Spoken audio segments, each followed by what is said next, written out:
Девојче помладо од 14 години станало жртва на балканска мрежа за онлайн трговија со луѓе.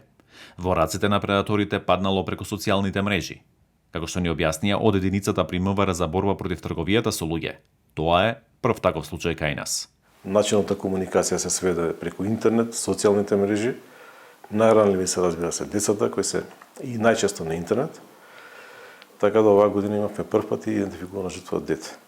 Злоупотребата се случувала годинава, а нејзини фотографии завршиле на интернет страници со сексуални содржини. Се почнало од кога девојчето прифатило онлайн комуникација со непознато лице. Ја стекнуваат довербата кај детето и почнуваат оние суптилни начини да го подведуваат детето да направи нешто што не одговара на неговата возраст. Тоа себе како се документира, се снима, па потоа се оценува детето со тие снимки, доаѓа до тоа да тие снимки се објавуваат понатаму и на одредени сајтови кои се порно сајтови. Истрагата покажала дека предаторот не постапувал сам. Тој е дел од една поголема криминална група, мрежа на предатори, педофили. А сите овие лица кои се во оваа мрежа се возрастни, па се работи за луѓе над 50 години. И барат од деца да прават некои работи кои се навистина грозоморни. Здруженијето Отворена порта Ластрада работи со жртви од сексуална злоупотреба.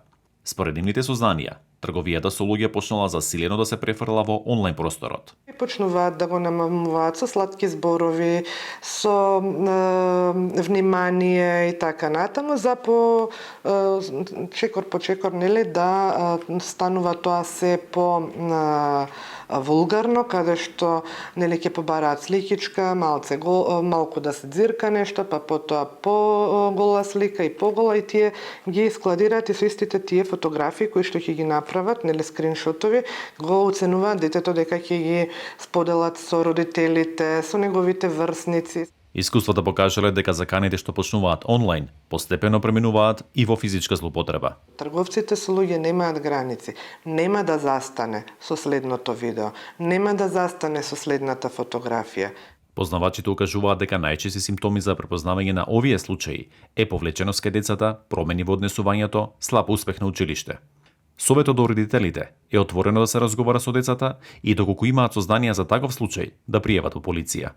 Да разговараат со децата, постојано да разговараат, да им кажуваат за ризиците позади скриените профили, дека не треба да прифаќаат профили од лица кои што не ги познаваат, доколку им се случи некој да им се заканува, само да го блокираат, да не развиваат дискусија со нив. Од Министерството за труд и социјала пак, кој е дел од Комисијата за борба против трговијата со луѓе, велат дека има постојани обуки за работа со жртвите и за заштита од оваа криминална појава.